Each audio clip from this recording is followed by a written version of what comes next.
ಎಲ್ಲರಿಗೂ ನಮಸ್ಕಾರ. ಸ್ಪರ್ಶ ಅಕಾಡೆಮಿ ಯೂಟ್ಯೂಬ್ ಚಾನಲ್ಗೆ ತಮಗೆಲ್ಲ ಸ್ವಾಗತ. ಸೊ ಈಗಾಗಲೇ KEA ವತಿಯಿಂದ ಹೊಸ ನೇಮಕಾತಿ ಆಗ್ತಿದೆ. ಯಾವುದ್ಯಾವುದು KSRP, IRB ಮತ್ತು KSISF ನೇಮಕಾತಿ 2026. ಇನ್ನೇನು ಕೆಲವೇ ನಿಮಿಷಗಳಲ್ಲಿ ನಿಮಗೆ ಲಿಂಕ್ ಓಪನ್ ಆಗಲಿದೆ, ಬೋತ್ ಫಾರ್ RPC ಮತ್ತು ಕಲ್ಯಾಣ ಕರ್ನಾಟಕ.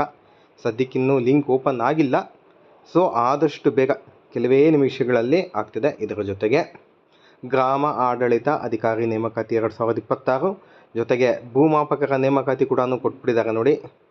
ಓಕೆ, ಇದಾದ ನಂತರ ಲ್ಯಾಂಡ್ ಸರ್ವೇರ್ ಕೊಟ್ಟಿದ್ದಾರೆ. ಇದರ ಜೊತೆಗೆ ಕ್ರೈಸ್ ನೇಮಕಾತಿ. ಸೊ ಮೊರಾರ್ಜಿ ದೇಸಾಯಿ ಸ್ಕೂಲ್ಸ್ ಏನಿದೆಯೋ ಇದಾಗಿದ್ದಾದಮೇಲೆ ರಾಣಿ ಚೆನ್ನಮ್ಮ ಏನಿದೆಯೋ, ಸೊ ಇವಕ್ಕೆಲ್ಲ ಕೂಡ ನೇಮಕಾತಿ ಲಿಂಕ್ ಬಿಟ್ಟಿದ್ದಾರೆ ಕೆಲವೇ ನಿಮಿಷಗಳಲ್ಲಿ. ಇದರ ಕಂಪ್ಲೀಟ್ ಮಾಹಿತಿನ ನಾನು ಕೊಡ್ತೀನಿ. Stay tune to my YouTube channel. Thank you so much. So ಇದ್ರ ಬಗ್ಗೆ ಒಂದೊಂದಾಗೆ ಕೊಡ್ತೀನಿ, ಓಕೆನಾ? ಇನ್ಫಾರ್ಮೇಷನ್ ಸಬ್ಸ್ಕ್ರೈಬ್ ಮಾಡ್ತಾಯಿರಿ. Thank you so much.